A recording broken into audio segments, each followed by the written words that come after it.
문재인 대통령이 바이든 대통령과의 첫 정상회담 등 3박 5일 동안의 미국 방문 일정을 마무리하고 오늘 귀국길에 오릅니다. 네, 마지막 일정으로 애틀랜타 SK이노베이션 공장을 방문했는데요. 그럼 이번 문 대통령의 방미 성과 홍현익 세종연구소 수석 연구위원과 진단해 보겠습니다. 네, 위원님 안녕하십니까? 안녕하십니까. 자, 먼저 이른 시간에 나와주셔서 감사드리고요. 자, 문재인 대통령이 이번 3박 5일의 방미 기간 동안 정말 빼곡한 일정을 소화했습니다. 알링턴 국립묘지 참배, 또 한국전 참전 영웅 명예훈장 수여식 참석 등 또 한미동맹을 상징하는 그런 행사들이 많았는데 대통령의 이전 미국 방문과 비교해봤을 때 좀 어떤 차이가 있다고 볼 수 있을까요? 네, 이번에 공식 방문이 아니라 그러니까 오피셜 비지트 때는 늘상 하는 것이 이제 국립묘지 참배하고 하죠. 예. 네. 미국 대통령도 의례를 갖춘다면 이제 동작동 국군묘지 참배하고 하니까. 근데 이번에는 실무 방문이거든요. 실무 방문인데도 저렇게 아링턴 국립묘지 참배한 거는 미국의 새 행정부가 출범했으니까 다시 한번 한미동맹의 그 신뢰와 공고한 동맹을 다지기 위해서 미국 국민들에게 예를 표한 거죠. 근데 보통 공식 방문이 아니면 잘 안 가시는데 그렇게 갔다는 거. 그다음에 미국 의회도 상하원 공동으로 문재인 대통령 방문을 축하하고 환영하고 또 한미동맹의 공고한 발전을 기원한다는 이런 결의안도 지금 냈고요. 그다음에 미국이 또 성의를 보인 게 한국전에서 물론 뭐 중국을 겨냥한 측면도 있죠. 중공군하고 전투했던 참전 그 장교를 명예훈장을 수여하는데 외국 국가원수로는 처음으로 명예훈장 수여하는데 초청해서 거기 배석하시기도 하고, 그 다음에 그 한국전 기념공원이 있어요, 워싱턴 D.C.에. 거기에다가 그 전사자 명단을 이렇게 했는데 한국인 이름도 많이 있기 때문에 상당히 의미가 깊다. 그러니까 미국의 새 행정부 출범으로 한미 동맹에 대한 견고한 그 신뢰 관계를 다시 한번 확인하는 행사들이 의도적으로 많이 들어갔다, 이렇게 보겠습니다. 네, 그 바이든 대통령과 문재인 대통령이 만난 건 처음이지만 공감대가 넓을 거란 전망이 있는데요. 저희가 준비한 화면으로 보겠습니다. 네, 지금 보시면 그 직업과 또 주요 경력, 가족과 종교가 굉장히 비슷한데요. 정상회담이 1시간 더 길어졌죠. 171분 정도 진행이 됐고 사전에 없었던 뭐 점심도 같이 했습니다. 이런 공감대가 깊었기 때문에 대화가 잘 통했던 걸로 보십니까? 가장 중요한 거는 세계관이 비슷하시다는 거죠. 민주당, 대한민국에도 민주당, 미국도 민주당 정권이기 때문에 같은 당, 대체로 민주당들은 전 세계에 좀 비슷하잖아요. 그러니까 어려운 사람을 배려하고 또 그 세금을 이를테면 부자들한테 세금을 조금 더 많이 내게 하지만 그거를 같이 그 국가와 사회를 위해서 공유하는 그런 세계관들을 가지고 있고, 그러니까 어떤 얘기를 해도 비슷한 방향으로 보고 있다는 거죠. 그 다음에 종교, 이 사후 세계까지도 카톨릭 신자로 똑같아요. 그리고 바이든 대통령이 김대중 대통령 미국에 계실 때 굉장히 친하게 지냈고 2002년에 방문할 때도 나는 햇볕 정책을 지지한다. 김대중 대통령은 존경하는 분이다. 이렇게까지 얘기했으니까 대북 정책도 본래 비슷한 분이다. 그 다음에 이제 아픈 경험도 바이든 대통령이 그 자기 그 첫째 부인을 상처를 했고 그 다음에 큰아들 또 이렇게 먼저 보냈잖아요. 문재인 대통령은 자기하고 절친이었던 노무현 대통령을 보냈잖아요. 그러니까 그런 쓰라린 아픔도 같이 하고 있으니까 할 얘기가 굉장히 많으셨을 것 같아요. 그러다 보니까 점심은 본래 그 확정이 안 됐는데 식사하다가 시간이 막 넘기니까 보좌진에서 이제 다른 일정이 있다고 자꾸 끝내라고 그런 걸 핀잔을 주는 듯이 농담으로 이렇게 얘기하시는 것까지 들었는데, 그만큼 두 분이 격이 없이 그 좋은 얘기를 많이 해서 중요한 게 이제 한미 간의 그 국가 간 신뢰도 중요하지만 지도자 간 신뢰도 중요한데 굉장히 그 화목한 대화, 그리고 이제 많은 분들이 우리가 쿼드 가입 안 하면은 한미 관계 완전히 이완될 거다, 뭐 그 우리를 그냥 굉장히 그 차별할 거다, 뭐 이렇게 했는데 어떻게 보면 이번 정상회담에서는 경제와 기술까지 그 한미 동맹의 외연을 확장해서 그야말로 그거 걱정했던 분들은 이제 한시름 놓치지 않으셨을까 이렇게 생각이 됩니다. 네, 그런데 그 협상 스타일은 좀 다르다는 분석도 네. 있거든요. 이 문재인 대통령은 섬세한 협상가라는 평가를 받는 반면 조 바이든 대통령은 직설적인 승부사다 이런 평가를 받고 네. 있는데 뭐 이번 한미 정상회담에서 이런 특성을 반영해주는 대목이 있었다면 어떤 걸로 꼽으십니까? 조금 아까 그 뉴스에서도 나오던데 네. 그 중국 관련해서 남중국해나 뭐 대만 해협 지금 중국에서는 왜 남의 나라 일에 간섭하냐 막 이러잖아요. 그러니까 대만 해협이라는 거는 중국은 자기 나라 땅이라고 생각하니까 대만 해협은 우리나라의 남해안에서 제주도 사이라고 생각하는 네, 거예요. 네. 거기에 평화 안정이 중요하다고 다른 나라들끼리 모여서 네. 이렇게 얘기를 하니까 중국으로는 좀 껄끄럽겠죠. 물론 대만은 국제사회의 국가로 인정하는 나라도 많지만 어쨌든 간에 그런 기자가 질문을 하니까 바이든 대통령이 거기에 대해서 압박을 가했냐 이렇게 물어봤어요. 그랬더니 바이든 대통령이 문재인 대통령한테 굿럭 그러더라고요. 행운을 빈다. 어려운 질문이라는 거죠. 네. 그런데 문재인 대통령께서 다행스럽게도 그런 압박은 없었고 그러나 그 지역에도 평화가 필요하다는 데는 공감했다 이렇게 네. 얘기를 하시는 등 문재인 대통령은 굉장히 인내와 끈기 그리고 일관성을 가지고 좌절되지 않고 끝까지 나가시는 거예요. 지금 남북 관계가 별로 이렇게 좀 지금 현재는 좋지 않지만 다시 한번 또 이렇게 세우려고 오뚜기처럼 다시 하시잖아요. 네. 하여튼 그 뜻이 맞지 않은 정상을 만나도 한 번 만나고 두 번 만나고 계속 설득해서 결국 관철하시는 그런 모습이고 바이든 대통령은 막 크게 막 나가죠. 그래서 사실 그 김대중 대통령과 바이든 사이가 좋고 세계관도 비슷한데 현재 한미 정상회담 이전에 대북관, 대중국과는 한국과 미국이 상당히 달랐습니다. 그런데 이번에 상당히 거기서 공통점들을 많이 찾아서 또 기술과 경제 협력을 하면서 서로 이제 화기애애하게 그 부분에서 접점을 찾았다. 또 제일 중요한 게 쿼드에 가입하라고 그렇게 여러 언론에서 막 얘기하고 전문가들도 얘기하잖아요. 그러나 미국이 요청도 안 했고 우리가 쿼드는 중요하다. 그렇지만 협력할 건 하겠다라는 점에서 그리고 한국이 주장하는 개방성, 포용성 뭐 이런 거를 받아들이는 듯한 내용이 공동성명의 명기가 됐어요. 그러니까는 우리가 쿼드에 가입 안 해도 한미동맹은 돈독하고 견고하게 갈 수 있다는 것을 이번에 확인했다. 굉장히 큰 성과라고 봅니다. 네, 시종일관 화기애애했던 만큼의 결과가 나온 것 같은데요. 자, 주요 의제별로 회담 결과를 살펴보겠습니다. 먼저 대북 정책과 관련해서 한미 정상은 한반도의 완전한 비핵화를 목표로 북한과의 외교를 통해 비핵화를 실현하겠다라고 밝혔는데요. 기자회견 내용을 잠시 듣고 오시죠. 양국이 함께 이루어야 할 가장 시급한 공동과제는 한반도의 완전한 비핵화와 항구적 평화입니다. 싱가포르 공동성명 등 과거 합의를 토대로 현실적이고 실용적인 접근을 통해 북한과의 외교를 모색하겠다는 바이든 정부의 대북 정책 방향을 환영합니다. I agree with what the President just said. Our goal is and remains complete denuclearization of the Korean Peninsula. We want to make practical progress and increase security in the United States for the United States and our allies. 네, 자, 회견 뒤에 나온 공동성명을 보면 이 판문점 선언과 싱가포르 공동성명 등을 기초로 문제를 해결하는 것이 필수적이다라고 이렇게 밝혔는데요. 사실상 기존의 이 남북 간의 합의 또 북미 간의 합의를 존중하면서 협상하겠다 이런 의미로 봐도 되는 걸까요? 네, 이게 굉장히 큰 성과인데요. 네. 사실은 바이든 행정부 초기에는 이렇게 가려고 하지 않았을 수가 많습니다. 그런데 이제 우리 정부가 끊임없이 미국 행정부에게 이 싱가포르 선언을 존중한다는 의사가 없으면 김정은은 자기 체면이 손상당한 걸로 알고 바로 전직 대통령하고 합의한 거를 후임 대통령이 안 지킨다면 미국하고 뭐 합의할 필요가 없잖아요. 예.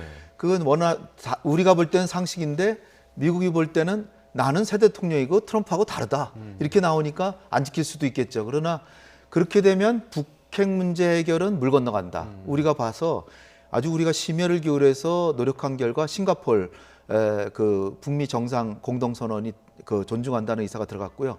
더 중요한 거는 2018년 판문점 선언을 존중한다는 내용이에요. 이게 그간에 트럼프 대통령이 사실 예측 불가능하게 마구잡이로 막 행동하면서 김정은을 3번이나 만나줬지만 실제로 약속을 안 지키고 했거든요.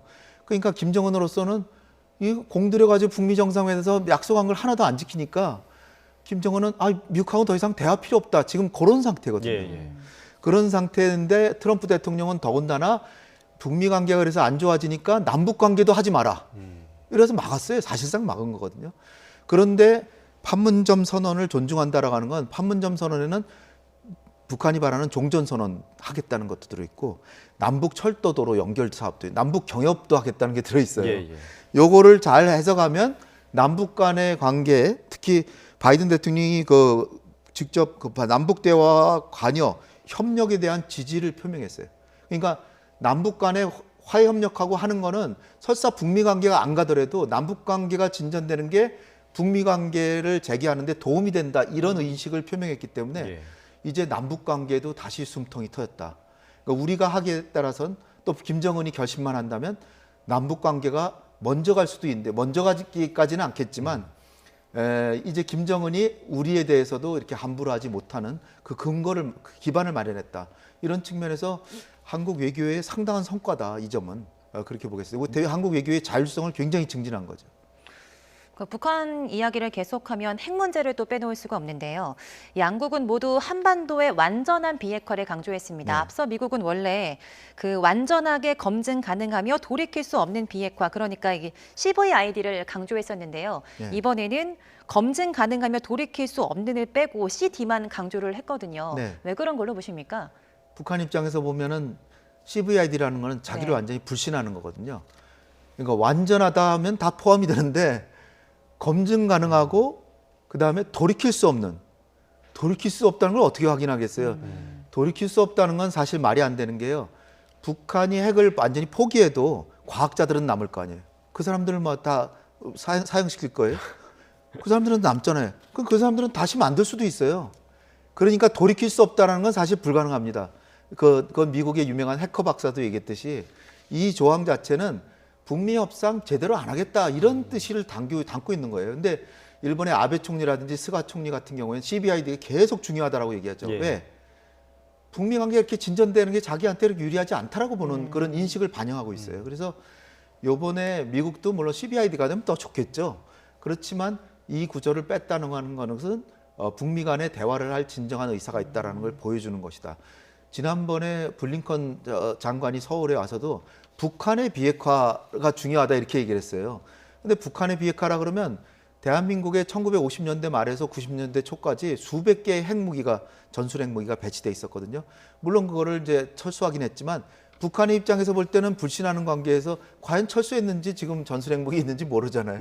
그러니까 한반도의 완전한 비핵화라고 해야 그 북한의 비핵화라 그러면 대화에 안 나오는데, 한반도 비핵화라고 한 거는 미국이 북한이 협상에 나오도록 상당히 신경을 썼다. 이 부분을 반영하고 있습니다. 네, 그러니까 방금 북미 대화 의사가 있다는 것을 이제 보여주는 것이다라고 말씀을 해주셨는데, 그런데 바이든 대통령이 반면에 북한이 바라는 것을 모두 줄 수는 없다. 북미 정상이 만나기 전에 북한의 비핵화 약속이 있어야 된다라고 전제는 했거든요. 이 북한에 대한 협상을 좀 압박하는 의미가 있다고도 볼 수 있는 걸까요? 바이든 대통령이 이렇게 얘기한 거는 트럼프 대통령이 아무런 대가 없이 그냥 국제사회의 불량자인, 또 인권을 탄압하는 이런 희대의 독재자를 국제사회의 무대에 찬란하게 데뷔시켜줬다. 비핵화는 아무것도 못했다. 바보 같은 짓 아니냐. 맨날 이렇게 비판을 했습니다. 그러니까 김정은에 대해서 트럼프는 어느 정도 믿었을지 모르지만 바이든 대통령은 지금 믿고 있지는 않다. 만나봐서 약속하고 실현하는 걸 봐야 믿겠다. 이런 의식이거든요. 따라서 그 김정은 위원장과 섣불리 만나지는 않겠고, 트럼프 대통령이 만난 건 대선에 활용하려고 만난 거라고 좀 봅니다. 그러니까 비핵화의 뜻이 있는 게 아니라 자기 국내 정치적으로 이용한 거예요. 그런데 바이든 대통령은 외교 정책은 국익을 위해서 해야 되는 이만큼 실무진의 협상을 통해서 비핵화의 진전이 있고, 그것이 정상을 통해서 확인되는 행사로서는 만나겠지만, 내가 직접 김정은과 담판을 해서 합의를 하고 이러지는 않겠다. 그러나 이제 이게 앞쪽에서 보냐 뒤쪽에서 보냐 다른데요. 본래 바이든 대통령이 정상회담은 거의 안 하겠다라고 거의 단정적으로 나왔었어요. 완전히 북한이 비핵화를 한다 그러면 그 합의문에 서명하러 나가겠다, 이런 태세였는데, 거꾸로 요번에 얘기는 김정은과 무슨 대화를 할지, 즉 비핵화에 대해서 논의한다면 나갈 수도 있다 이렇게 얘기했기 때문에 북한의 입장에서는, 김정은의 입장에서는 야, 내가 조금 성의 보이면 금년 내에도 바이든 만날 수 있는 거 아니야? 이렇게 생각했을 거니까 어떻게 보면 이건 부정적인 얘기가 아니라 긍정적인 얘기라고 전 해석하고 싶습니다. 네, 그런데 바이든 대통령이 북한이 가장 껄끄러워하는 인권 문제에 대해서는 뭐 언급은 없었지만 공동성명서에는 명시를 했었죠. 우리는 북한의 인권 상황을 개선하기 위해서 협력하는 데 동의한다. 또 인도적 지원 제공을 계속 촉진하기로 약속했다. 이런 원론적인 입장은 밝혔거든요. 이렇게 뭐 언급은 없고 원론적인 입장을 밝힌 데 대해서 협상에는 분명히 도움이 될 것 같은데 네. 네, 어떻게 보십니까? 네. 바이든 대통령이 가장 강조하는 게 민주주의와 인권입니다. 그런데 이번에 공동성명에는 뭐라고 되어 있냐면 북한의 인권 개선에 대해서 한미 정상이 공동으로 노력한다. 단 인도주의적 지원은 계속하겠다. 그래서 인권과 인도주의적 지원이 이렇게 싹 이렇게 서로 이렇게 맞붙어 있어요. 그러니까 북한의 입장에서는 인권 문제를 얘기해서 좀 껄끄럽지만 그렇다고 해서 이걸 뭐 굉장히 강조한 건 아니고요. 특히 바이든 대통령이 입으로 얘기한 건 기자회견장에서 언급한 게 아니라 공동성명에 들어있으니까 한 4페이지에 한 구절 들어있는 거거든요. 그러니까 굉장히 바이든 대통령이 평소에 생각하는 뭐 홍콩 문제라든지 신장, 티벳 문제 네. 이런 거에 굉장히 지금 관여하고 있잖아요. 그거에 비하면은 상당히 수위를 낮춰서 이거 역시 북한을 대화로 끌어들이기 위해서 상당히 수위를 조절했다 이렇게 평가합니다. 네.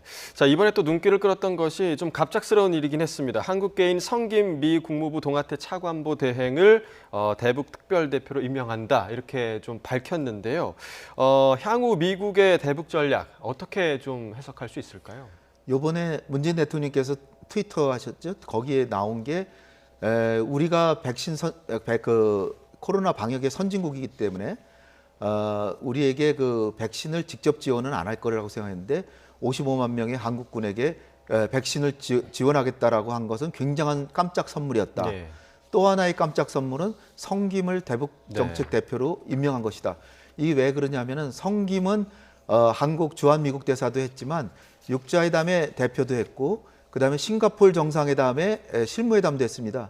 그러니까 북한에서도 굉장히 환영할 만한 인사고 북한 사람들이 한국말로도 접근할 수 있는 인사다라는 측면에서 그야말로 싱가포르 정상회담 판문점 선언 이거를 존중한다는 것을 이 연장선상에서 성김을 임명했기 때문에 그야말로 미국은 이제 북미 회담의 출발선상의 스타트라인에서 준비하고 있다. 이걸 확실히 보여주는 것이다. 네. 그러니까 북한에서도 아마 이 부분을 보면 그러면 한번 나가볼까 이렇게 생각할 정도이기 때문에 이거 역시 우리 정부의 굉장히 미국을 설득했던 게 주요했다 이렇게 판단하고 싶습니다. 네. 자, 이제는 좀 백신 이야기를 좀 해봐야겠습니다. 백신과 관련한 그런 결과도 좀 있었는데요. 이번 한미 정상회담에서 백신 협력 최대 현안 가운데 하나였죠. 이 한미 백신 글로벌 포괄적 파트너십 구축에 두 정상이 합의를 했습니다. 자, 두 정상의 공동 기자회견 내용을 직접 함께 들어보시겠습니다. 미국의 선진 기술과 한국의 생산 역량을 결합한 한미 백신 글로벌 포괄적 파트너십을 구축하기로 했습니다. 양국의 협력은 전 세계 백신 공급을 늘려 코로나의 완전한 종식을 앞당기는 데 기여할 것입니다. We'll provide full vaccinations for all 550,000 of those Korean forces engaging with American forces on a regular basis, both for their sake as well as the sake of the American forces. 네, 코로나19 극복을 위해서 양국이 힘을 합쳐서 이 백신 공급을 늘리겠다는 게 핵심인 것 같은데요. 이번 백신 협약 내용 어떻게 평가할 수 있을까요? 이거는 정말 한국 외교의 쾌거다. 전 이렇게 보고요. 예. 정말 엄청난 성공을 했다. 삼성에서 삼성 바이오로직스 이재용 부회장이 만든 거잖아요. 정말로 이제 세계적인 회사로 이미 세계적인 회사지만 그야말로 백신의 허브가 되는 기반을 마련했고요. SK 바이오사이언스도 최근에 생긴 회사인데 이게 뭐 코백스하고 또 MOU 체결해서 한국이 그야말로 의약품 생산의 세계적인 메카가 되는 그런 계기를 마련한 거다 이렇게 보고요. 삼성 바이오로직스는 굉장히 그 보안을 철저히 한 것 같아요. 이 얘기가 한 2주 전부터 나왔는데 우린 그런 일 전혀 없다 이렇게 발뺌했는데 어저께까지도 얘기가 없었는데 갑자기 제가 볼 땐 다 준비는 됐겠죠. 네. 보안을 철저히 해가지고 우리 국민들이 정말 기뻐할 수 있는 3분기부터 수억 개의 백신을 생산합니다. 모더나는 또 영하 20도 정도보다니까 화이저보다 낮은 온도에서 아니 그러니까 더 높은 온도에서도 보관이 되니까 보관도 쉬워요. 그리고 아직 부작용이 있다는 얘기도 없어요. 그런 모더나를 생산하게 됐으니까 그야말로 국민 여러분들이 조금만 더 기다리시면 백신은 이제 수억 개가 생기면 우리 국민 몇 배를 생산하잖아요. 예. 제가 볼 때 북한에까지 지원해서 남북 관계 개선에도 활력이 될 것 같습니다. 한국 바이오 업계는 완전한 희소식이고요. 네.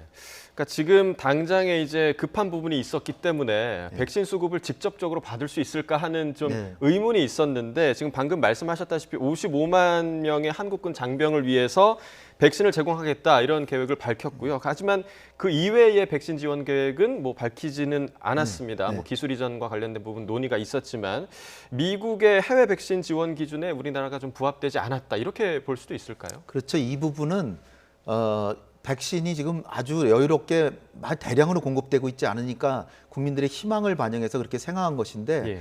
사실 방역 모범국이고 K-방역 해가지고 우리가 오히려 홍보까지 했는데 백신에 있어서는 조금 이제 수입이 조금 늦은 건 있죠. 예. 그래서 우리가 크게 기대를 했지만 미국의 입장에서 보면 자기들한테 훨씬 중요한 캐나다나 뭐 멕시코나 이웃 나라도 있고 EU도 있고 그다음에 인도가 지금 심각하잖아요. 네. 인도는 쿼드의 가입국이에요. 그렇다면은 인도에 더 주고 싶고 이럴 텐데 그래도 한미 동맹이 그 안보 동맹이잖아요. 군사 동맹인데 상징적으로 55만 명의 한국 병사들에게 지원하겠다. 이거는 문재인 대통령이 말씀하셨듯이 깜짝 선물이었다. 우리가 사실은 정부에서는 기대하지 못했던 부분인데 깜짝 선물로 준 것이고 그러나 수억 개 이상의 백신을 생산할 수 있는 이 백신의 기술 협력 그리고 그러니까 원재료가 우리 부족하고 그다음에 생산할 수 있는 기술이 부족하지만 생산 능력은 엄청나거든요. 그러니까 우리의 기업들도 살고 미국도 대량 생산해서 자기들의 이익도 챙기고 할 수 있기 때문에 윈윈의 성공을 거둔 이 진전이다 이렇게 봅니다. 예. 네, 그런데 그 한국 군 장병을 위해서 백신을 제공하겠다고는 했지만 그 앞에 미군과 협력하는 이란 단어를 붙였습니다. 그거는 어떤 의미로 보십니까? 우리 국군은 사실 미국하고 한 몸이기 때문에 연합사 체제라는 거는 사령관이 미군이면 부사령관은 우리고 사령관이 한국인이면 부사령관은 미군이고 참모장도 총참모장 한국인이면 미국인이 부참모장이고 이런 식으로 완전히 한 덩어리예요. 그러니까 우리 대한민국 국군이 55만이니까 55만 명이니까 전원을 주는 거죠. 그러니까 그거는 미국 국민들을 겨냥해서 그냥 주는 게 아니라 우리 미군의 건강을 위해서도 주는 것이다. 이런 설명일 뿐이지 사실은 전체 한국 국군 장병에게 주는 것이다. 이렇게 봅니다. 네, 특별한 의미는 없다. 뭐 이렇게. 그럼요. 네, 알겠습니다. 자, 오늘이 이제 방미 일정 마지막 날입니다. 앞으로 좀 남은 일정 중에서 저희가 좀 주목할 만한 부분 설명해 주시죠. 남은 건 이제 SK 바이오사이언스 네. 방문하신 게 최종 일정이고 오늘 저녁에 도착하십니다. 예. 그러니까 좀 있으면은 이제 그 공항 쪽으로 이동하셔야 되기 때문에 남은 일정은 없고요. 지금 향후 일정이 중요하죠. 지금 북한이 선뜻 나서지는 않을 겁니다. 제가 선뜻 나서길 전 기대하지만 왜냐하면은 굉장히 그 여러 가지 성의도 보이고 미국이 완화된 입장도 보이고 판문점 선언 또 싱가포르 공동선언 지키겠다 성김 임명하고 또 인권 문제도 수위 조절하고 여러 가지로 북한이 볼 때 야 바이든이 애초에 초강경 자세로 나올 것 같더니 대화하려고 하는구나라고는 생각하지만 김정은이 진짜 바라는 게 뭘까요? 한미연합훈련을 안 한다든지 아니면은 뭐 전략자산을 한국에 출연을 안 한다든지 아니면은 뭐 제재를 해제해 주든지 완화해 주는 건데 이 부분 말이 없잖아요. 내용은 협상에서 하겠다는 거예요. 그거 외에는 거의 다 해줬어요. 그러니까 북한의 입장에서는 뭔가 플러스 알파가 있기를 바라는데 그거는 이제 문재인 대통령께서 서울에 오셔서 북한에다가 자세히 설명하는 뭐 특사를 보낸다든지 해서 남북 관계 개선도 마련하고 또 미국을 조금 더 설득해서 구체적으로 조금 하나만 더 나가주면 북한이 나올 것 같다. 이렇게 중재도 하시고 또 대화를 촉진하는 역할, 이 역할은 계속해야 될 것 같습니다. 또 하나 중요한 거는 중국이 지금 볼멘소리 하고 있잖아요. 남중국해 문제 얘기하고 또 이게 오늘 얘기하는 것 중에 아주 중요한 게 뭐냐면은 미사일 그 지침이란 게 있는데 이게 한국의 미사일을 무게를 제한하고 사거리를 제한하는데 완전히 종료시켰습니다. 예. 이제 우리는 우주 개발로 갈 수 있어요. 장거리 미사일까지 개발할 수 있습니다. 물론 장거리를 선뜻하지는 않겠지만 어떻게 보면은 우리로서는 대한민국 국방력이 크게 향상되고 전자권 전환에도 크게 도움이 되지만 중국의 입장에서 보면 자기들 영토로 날라오고 러시아의 영토로 날라오는 미사일을 개발할 수 있게 된 거거든요. 제가 볼 땐 북한이나 중국이나 러시아가 이 부분은 상당히 껄끄럽게 생각할 겁니다. 그래서 한중, 한러, 남북 관계 개선에 좀 더 신경을 써야 되지 않았나 이렇게 생각이 됩니다. 네. 네, 마지막으로 SK이노베이션 관련한 질문 하나 드리겠습니다. 그 바이든 대통령이 취임 직후죠. 지난 2월에 미국 내 반도체, 배터리 등 공급망 강화 필요성을 언급한 적이 있는데요. 뭐 우리나라가 44조 원을 투자하면서 이 부분에 대한 갈증은 좀 해소가 됐을 텐데 이번 SK이노베이션과 포드 합작법인 설립도 이에 기여한 바가 좀 굉장히 크겠죠. 그렇죠. 이 굉장히 다면적으로 한미 동맹의 그 진흥책이 되는 것입니다. 왜냐하면은 이 공장이 어디냐면 조지아주에 있어요. 지난번 대선, 미국 대선을 열심히 보신 분 다 아시겠지만 조지아가 결정적인 작용을 했습니다. 조지아는 주지사니 상당히 공화당 쪽이에요. 그러나 여기에 대한민국이 공장을 세워서 10,000명 이상의 고용을 창출함으로써 조지아주가 한국을 선호하는 국가가 됨으로써 미국 대선의 하나의 캐스팅 보트로 역할을 할 수 있는 그런 것도 되고요. 네. 트럼프 때부터 지금 미국이 달라진 게 뭐냐면은 패권이 약간 좀 쇠퇴하니까 기술과 경제를 살려야 되겠다. 그중에서도 제일 핵심이 반도체하고 지금 전기차가 미래의 차기 때문에 거기에 주요한 배터리 생산이에요. 근데 미국의 배터리 생산이 별로 없어요. 삼성전자도 중국한테 수출하지 말라 그래서 굉장히 걱정을 많이 했습니다. 그러나 미국도 중국에 수출을 해요. 따라서 이건 말이 안 되는 거예요. 미국이 자기는 수출하면서 동맹국은 수출하지 말라? 그걸 이번에 극복한 게 굉장히 큰 겁니다. 그러니까 삼성전자나 배터리 회사, LG화학이나 SK이노베이션 이런 데서는 중국과의 교역을 하기 위해서도 미국에 투자를 한 거예요. 우리가 이렇게 친한 사이인데 너네도 중국에 수출하는데 우리도 나더라. 그래서 이것이 굉장히 윈윈으로 우리가 합의를 본 거기 때문에 기업들이 국가에 공헌하는 그야말로 민간 외교의 큰 업적이다. 저는 이렇게 봅니다. 네, 이전 답변에서 SK 바이오사이언스 공장을 방문한다고 하셨는데 저희가 SK 이노베이션으로 정정을 이노베이션. 하도록 하겠습니다. 맞습니다. 자, 이번 회담 결과 굉장히 성공적이다라고 계속 말씀해 주셨는데요. 이후에 이제 현실적인 그런 성과를 더 기대해 보도록 하겠습니다. 홍현익 세종연구소 수석 연구위원과 이야기 나눠봤습니다. 고맙습니다. 감사합니다.